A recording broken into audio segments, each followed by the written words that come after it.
పాత్రికేయ సోదరులందరికీ నా హృదయపూర్వక నమస్కారం.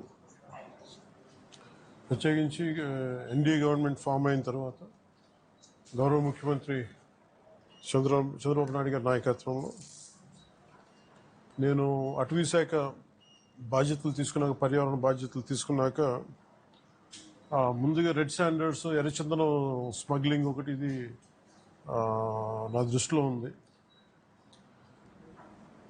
గత 14 నుంచి 19 వరకు ఒక విధానంలో ఉంటే 19 నుంచి 24 వరకు చాలా విపరీతంగా ఎర్రచందనం స్మగ్లింగ్ జరిగింది. అంటే ఉదాహరణకి ఒక సంవత్సరం అటు ఇటుగా, అంటే ఇది మీ దృష్టికి తీసుకురావడానికి, పొద్దున డిపోలోకి వెళ్తే నేను అక్కడ ఉన్నది దాదాపు 2,60,60,000 దొంగలు ఉన్నాయి, ఎర్రచందనం దొంగలు. అంటే కనీసం 2 దొంగలైనా కలిపి ఒక చెట్టు అనుకుంటే ఈ 5-6 సంవత్సరాల్లో 1,30,000 ఎర్రచందనం చెట్లు అడ్డగోలుగా నరికేశారు. ఇది మనకి ఆన్ రికార్డు మనకు ఉంది ఇప్పుడు. సో నేను మిగతా అధికారులందరితో మాట్లాడుతున్నప్పుడు దీని విలువ ఎంత ఉండొచ్చు అంటే, యాజ్ ఆన్ నౌ మార్కెట్లో ఇప్పుడున్న 40 లక్షల టన్ను అనుకుంటే, మెట్రిక్ టన్ అనుకుంటే, దాదాపు 2,000 కోట్ల నుంచి 5,000 కోట్లు ఇప్పుడు మనకు ఉన్నది. అసలు ఇది పట్టుకున్నది ఎంత ఉంటుంది అంటే, దీనికి కనీసం 2 నుంచి 3 దాకా ఉంటుంది అనేది ఒక అంచనా కింద మన అధికారులు చెప్తా ఉన్నారు. సో దీన్ని బట్టి మీరు అర్థం చేసుకోవచ్చు, ఒక క్లోజ్ టు ఒక 8,000 to 10,000 crores వర్త్ ఎర్రచందనం ఇక్కడ స్మగ్లింగ్ చేయబడింది. సో నేను ఛార్జ్ తీసుకున్న తర్వాత ముందస్తుగా ఏం చేశాను, ఏంటి ఇష్యూస్ ఉన్నాయంటే, మేము కర్ణాటక రాష్ట్రానికి వెళ్ళి మాట్లాడుతున్నప్పుడు, అంటే ఎంత అలసత్వంతో ఉన్నాం అని చెప్పడానికి 140 కోట్ల ఎర్రచందనం దొంగలు కర్ణాటక అటవీ శాఖ అధికారులు స్వాధీనం చేసుకున్నారు. దాన్ని వాళ్ళు అమ్మేశారు. అది నేను కుంకి ఏనుగుల కోసం వెళ్ళి వాళ్ళతో ఇంటరాక్షన్లో వాళ్ళు థ్యాంక్స్ చెప్తున్నాను, మీకు థ్యాంక్స్ చెప్పాలి, మీ వల్ల మాకు 140 కోట్లు మా అటవీ శాఖకు వచ్చినాయని. ఏంటి వచ్చినాయి అంటే, మీరు కొట్టేసిన ఎర్రచందనం, మీ స్మగ్లర్లు కొట్టేసిన ఎర్రచందనం దొంగలు మేము ఇక్కడ పట్టుకుని దాన్ని వేలం పాటలు అమ్మేసి మాకు 140 కోట్లు వచ్చిందని. అంటే దీనికి అప్పుడున్న మంత్రులు కానీ ఒక్కరు కూడా బాధ్యత తీసుకోలేదు. ఈరోజు దాన్ని పొలిటికలైజ్ చేయడానికి కూడా పెద్ద ఎక్కువ మాట్లాడే దాని గురించి, ఎందుకంటే జరిగిపోయిన దాని గురించి మనం ఏం చేయలేం, కానీ ఏం కరెక్షన్స్ చేయాలి భవిష్యత్తులో అనే దాని మీద ఉంది. దీంట్లో కూర్చోబెట్టి ఎస్పీ సుబ్బారెడ్డి గారి నేతృత్వంలో టాస్క్ ఫోర్స్ పనిచేస్తూ ఉంది, రెడ్ శాండర్స్ ని ట్యాకిల్ చేసే టాస్క్ ఫోర్స్. దీని గురించి కూర్చోబెట్టి అటవీ శాఖ అధికారులతోటి కానీ అండ్ టాస్క్ ఫోర్స్ అధికారులందరితో కూర్చోబెట్టి 5 జిల్లాల ఎస్పీలతో కూర్చొని మాట్లాడాము. ఇప్పుడు దాకా ఒక రివ్యూ మీటింగ్ చేశాం. అంటే ఈ మీటింగ్ తాలూకు ఇంటెన్షన్ ఏంటంటే, ఎంత స్మగ్లింగ్ జరిగింది, ముందు ఎంతసేపు ఎర్రచందనం జరిగింది, ఎర్రచందనం స్మగ్లింగ్ జరిగింది, ద వాల్యూమ్ ఆఫ్ స్మగ్లింగ్ ఎంత ఉంది, ఎన్ని దొంగలు ఉన్నాయి. మీరు ఊహించుకోండి, 2,60,000 దొంగలు అంటే 1,30,000 పచ్చని చెట్లు ఇప్పుడు ఈరోజు మన కొట్టేస్తే వచ్చినాయి.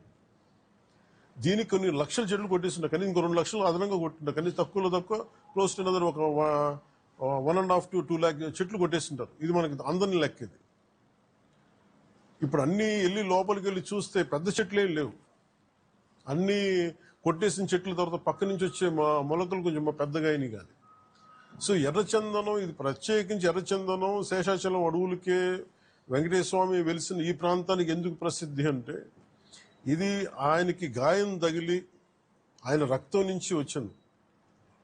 అందుకని దానికి ఆయన రక్తం కింద పడింది కాబట్టి ఆ రక్తాన్ని వృధా పోనివ్వటం ఎందుకని చెప్పి దానిని ఆయన ఎర్రచందనంగా చేశారనేది ఇది మన శాస్త్రాలు చెప్తా ఉంటాయి. సో ఎర్రచందనం అనేది అంత ప్రాశస్త్యం దాన్ని. దాన్ని జస్ట్ ఏదో మనం కూర్చొని ఒక చెట్టు అని కాదు, ఇట్స్ ఒక డివైన్, దీనికి ఒక డివైన్ యాంగిల్ ఒకటి ఉంది. సో ఇవన్నీ దృష్టిలో పెట్టుకుని మనం కాపాడుకోవాల్సిన అవసరం, ఎందుకంటే ఒక్కొక్క చెట్టు ఇట్ క్రియేట్స్ ఒక బయోడైవర్సిటీ, ఒక ఎకో సిస్టమ్ క్రియేట్ చేస్తుంది. కానీ ఇట్లా అడ్డగోలుగా వీళ్ళు డబ్బుల కోసం అడ్డగోలు ఖర్చు పెట్టేస్తే, ఇష్టారాజ్యంగా చేస్తే అసలు ఎవరు ఏమి చేయలేరు అనుకున్నప్పుడు రాగానే గౌరవ ముఖ్యమంత్రి చంద్రబాబు నాయుడు గారు రాగానే మేము ప్రత్యేకించి మేము పట్టుకుని లా అండ్ ఆర్డర్ ఒకటి రెడ్ శాండర్స్ మటుకు వీ హ్యావ్ టు పెట్టి ఫర్మ్ హోల్డ్ తీసుకోవాలి, ఫర్మ్ స్టాండ్ తీసుకోవాలని నిర్ణయించుకుంది. తీసుకున్న తర్వాత మన టాస్క్ ఫోర్స్ని ఏర్పాటు చేయడం జరిగింది. ఆ టాస్క్ ఫోర్స్లో కూడా ఇప్పుడు దాకా నేను ఎప్పుడైతే తమిళ మన కర్ణాటకకి వెళ్ళానో కర్ణాటక అటవీ శాఖ మంత్రి గారిని కానీ గౌరవ ముఖ్యమంత్రి సిద్ధరామయ్య గారిని నేను అడిగింది ఏంటంటే వీళ్ళ స్టేట్ టు స్టేట్ ఒక కోఆపరేషన్ కావాలి, మాకు ఒక అండర్స్టాండింగ్ లేదు, లెటర్ ఆఫ్ అగ్రిమెంట్ లేదు, లెటర్ ఆఫ్ అండర్స్టాండింగ్ లేదు. ఎందుకంటే నేపాల్లో మన ఆంధ్రాకి చెందిన ఎర్రచందనం అక్కడ దొరికితే ఎర్రచందనం మేజర్లీ ఆంధ్ర, ముఖ్యంగా మన శేషాచలం అడవులు ఇక్కడ దొరికింది. నేపాల్లో పట్టుబడితే అది కూడా కొన్ని వందల కోట్లు పట్టుబడితే నేను ఛార్జ్ తీసుకోగానే ఫస్ట్ పెట్టిన ఇది సంతకం ఏంటంటే అక్కడి నుంచి తీసుకురావడం. అంటే అది ఏముందంటే స్టేట్ కంట్రీకి అండర్స్టాండింగ్ ఉంది. అంటే వేరే కంట్రీలో ప్రొడ్యూస్ అయిన ఉత్పత్తి అయినది ఏదైనా సరే అక్కడ దొరికితే అది మేము తిరిగి తీసుకురావచ్చు అనేది అది ఒక ఇంటర్పోల్లో లేదంటే ఒక బిట్వీన్ కంట్రీస్ ఉన్న ఒక అండర్స్టాండింగ్ ఉంది. అది మన రాష్ట్రాలకు ఎందుకు లేదని చెప్పి నేను ఆ ఇనిషియేటివ్ తీసుకొని కర్ణాటకకి వెళ్ళి కర్ణాటక ప్రభుత్వాన్ని అటవీ శాఖ మంత్రి గారిని ఈశ్వర్ ఖండ్రే గారిని వారితో మాట్లాడి we have letter of understanding between states system, మన కర్ణాటకకి మన ఆంధ్రకి. అలాగే మనకి భూపేంద్ర యాదవ్ గారి దగ్గరికి వాళ్ళకి ఏం చెప్పారంటే ఇది మీరు అన్ని స్టేట్స్కి మీరు అప్లై చేయండి మీరు అని ఆ రోజు కోరితే తర్వాత రిపీటెడ్ మీటింగ్స్ జరిగినాయి, 2-3 మీటింగ్స్ జరిగినాయి. 5 మీటింగ్స్ తర్వాత నౌ అగ్రిమెంట్ అంటే ఏ స్టేట్ లో ఆంధ్రప్రదేశ్ తాలూకు ఎర్రచందనం దొరికినా కానీ మనకి ఆ స్టేట్ మనకు తిరిగి అప్పగించేస్తుంది. అది ఎన్డీఏ ప్రభుత్వం తీసుకొచ్చిన ఇనిషియేటివ్. సో దాని ద్వారా ఎస్పీ గారు తన టాస్క్ ఫోర్స్ నిపించి ఎంతమందిని సార్ మనం can you give the details? లేదు అంటే మిగతా రాష్ట్రాల్లో ఎంత పట్టుకున్నాం కదా ఒక కిన్ని కేసులు క్లోజ్ టు రీసెంట్ గా సార్ గుజరాత్ రాష్ట్రము, తర్వాత ఢిల్లీ, కర్ణాటక, తమిళనాడు రాష్ట్రాల నుంచి దాదాపుగా ఈచ్ రాష్ట్రం నుంచి 4 to 5 tons ఆఫ్ ఎర్రచందనాన్ని మనం సీజ్ చేసి మళ్ళీ వెనక్కి తీసుకురావడం జరిగింది సార్. దాదాపు ఒక 30-40 crores ఉంటుంది కదా, 25 to 30 crores ఉంటుంది. At the same time 149 persons other states ఏంటి అదర్ స్టేట్ అఫెండర్స్ అందరినీ కూడా ఎన్బిడబ్ల్యూస్ ఎగ్జిక్యూట్ చేసి అరెస్ట్ చేయడం జరిగింది సార్. తర్వాత ఈ మధ్యకాలంలో మనం టాస్క్ ఫోర్స్ 83% కన్విక్షన్ని మనం రీచ్ అవ్వడం జరిగింది సార్. అలాగే ప్రత్యేకించి ఉమ్మడి కడప జిల్లా ముఖ్యంగా 2-3 జోన్స్లో చాలా విపరీతంగా జరుగుతుంది. అంటే అది చాలా అసలు విలువైన వుడ్, అది అసలు ఆ సిస్టమ్ అంతా ఆ అడవికి చాలా అవసరం. అది ఒకటి నేను గవర్నమెంట్ మన డిపార్ట్మెంట్ ఫారెస్ట్ డిపార్ట్మెంట్ అధికారులతో కూడా చెప్పింది ఏంటంటే మొన్న రివ్యూ మీటింగ్లో కూడా ప్రత్యేకించి పేషి నుంచి నేను మాట్లాడుతుంది, ఎర్రచందనం ఏదన్నా సరే మిగతా అవసరాలకు కావాలంటే తోటల్లో పెంచుకోవచ్చు, ఫార్మ్స్లో పెంచుకోవచ్చు, మేబీ అది వాళ్ళు వాడుకోవచ్చే. కానీ ఇది మటుకు ఈ అడవులకే పరిమితం అయినాలి, ఎందుకంటే ఈ ఎకో సిస్టమ్ని ఈ బయోడైవర్సిటీని కాపాడేది మొక్క. సో అందుకని దీని మీద ప్రత్యేకించి మేము శ్రద్ధ తీసుకుంటా ఉన్నాం.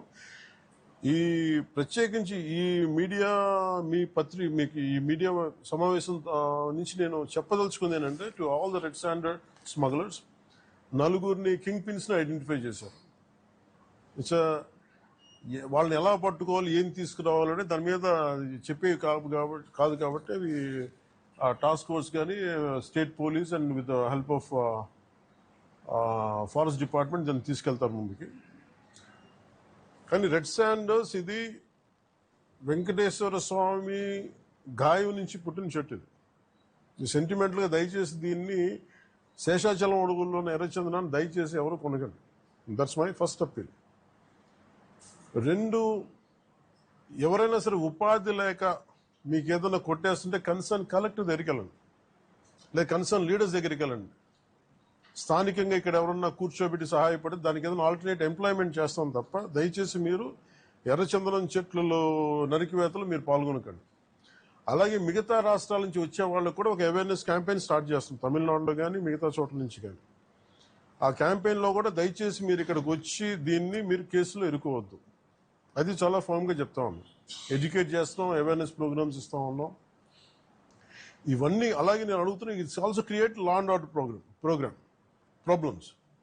అది ఎలా చేస్తున్నారంటే వీళ్ళు నరికి దొంగలు తీసుకెళ్లిపోతున్నప్పుడు వీళ్ళని ఆపాలనుకున్నప్పుడు వీళ్ళు లైసెన్స్ ప్లేట్ లేని కార్లు కావచ్చు, లేదంటే అసలు ఇంజిన్లో కూడా చాసిస్ మీద నెంబర్లు చెడిపేసి దొంగతనం చేసిన కార్లు, అది ఒక చాలా క్రమబద్ధీకరణతో జరుగుతుంది, చాలా మెథాడికల్గా జరుగుతుంది.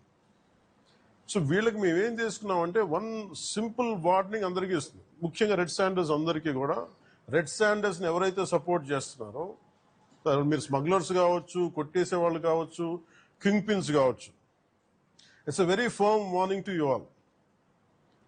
ఆపరేషన్ కగార్ లాంటిది ఎక్స్ట్రీమ్ లెఫ్ట్ వింగ్ ఎక్స్ట్రీజంనే హ్యాండిల్ చేయగలిగినప్పుడు ఈ కంట్రీ, ఒక ఐడియాలజికల్ బేస్డ్ ఉన్న వాళ్లే కూర్చోబెట్టి కష్టమైపోతుంది లొంగిపోతున్నప్పుడు మిమ్మల్ని తాట తీసి కూర్చోబెట్టేస్తాం స్మగ్లర్లందరినీ. It's just a political will అంతే.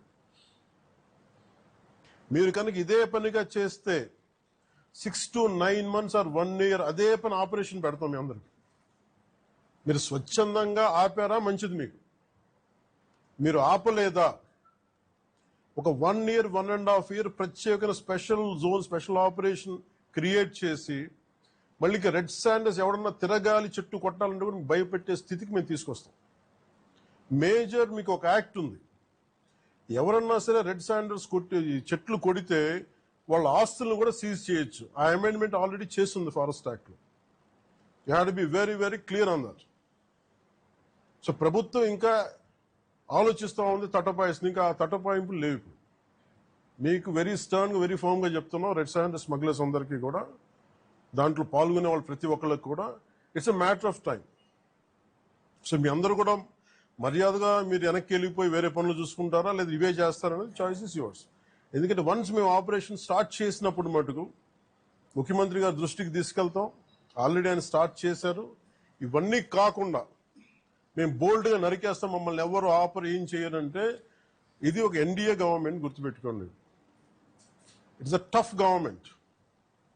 ప్రజల వెల్ఫేర్ ఎంత కోరుకుంటుందో, పర్యావరణాన్ని ప్రకృతిని మీరు విధ్వంసం చేసి ఎర్రచందనాన్ని అడ్డగోలుగా మీరు నరికేసి మీకు కనిపించేది ఈరోజు వెళ్ళి చూస్తున్న 1,60,000 ఎర్రచందనం చెట్లు నరికేసి ఎన్ని వేల కోట్లు డబ్బులు చేసుకున్నారో ఎవరిని మేము వదలం. ఇది మేము ఛాలెంజ్గా మీరు తీసుకొని మీరు చేస్తారంటే సంతోషంగా తీసుకోండి, ఆ కాన్సిక్వెన్స్ మీరు ఫేస్ చేద్దరు.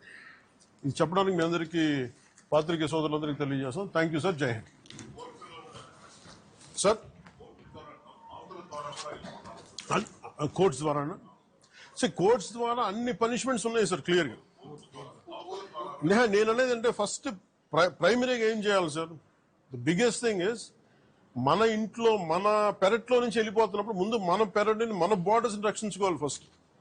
వెళ్ళిపోయిన తర్వాత పోర్ట్లు వెళ్ళక ముందు మన కంట్రోల్లో ఉండగా మనం ఆపడం ఫస్ట్ ప్రయారిటీ కింద పెట్టాను. అదే మీరన్న మాట డిస్కషన్కి వచ్చింది. వేరే స్టేట్లతో మాట్లాడటం, నేను కర్ణాటక వెళ్ళి మాట్లాడగలను, తమిళనాడుతో వెళ్ళి మాట్లాడగలను, లేదంటే ఎస్పీ గారు మొన్న టాస్క్ ఫోర్స్ వాళ్ళు వెళ్ళి గుజరాత్ నుంచి పట్టుకొచ్చారు, సీజ్ చేసి ఢిల్లీ నుంచి సీజ్ చేశారు. ఇవన్నీ చేయొచ్చు, కానీ వాటన్నిటికంటే ముందు అసలు ఇక్కడి నుంచి ఒక మొక్క కూడా కొట్టకుండా ఉండి. ఎందుకంటే రాజస్థాన్లో వైష్ణవైట్స్ ఒక చెట్టు కొడితే దానికి ఒక యుద్ధాలు జరిగింది. సో అలాంటి నేను కోరుకున్న స్థానికంగా శేషాచలం అడవుల్ని మనకి వెంకటేశ్వర భక్తులందరూ కూడా మీరు కాపాడుకోవాల్సిన అవసరం ఉంది. ఒక్క చెట్టు కూడా కొట్టకుండా చూసుకోవాలి. నిజంగా అది మీ భవిష్యత్తులో ఫర్నిచర్కి ఏదైనా కావాలనుకున్నప్పుడు చాలా చోట్ల ఫార్మ్స్లు పెరుగుతున్నాయి. దయచేసి మీరు దాన్ని పెంపొందించేలా చూసుకోండి తప్ప దయచేసి శేషాచలం అడవుల్లో ఉన్న ఎర్రచందనాన్ని దయచేసి ఎవరు కొనొద్దు, దయచేసి దాన్ని ఎంకరేజ్ చేయండి.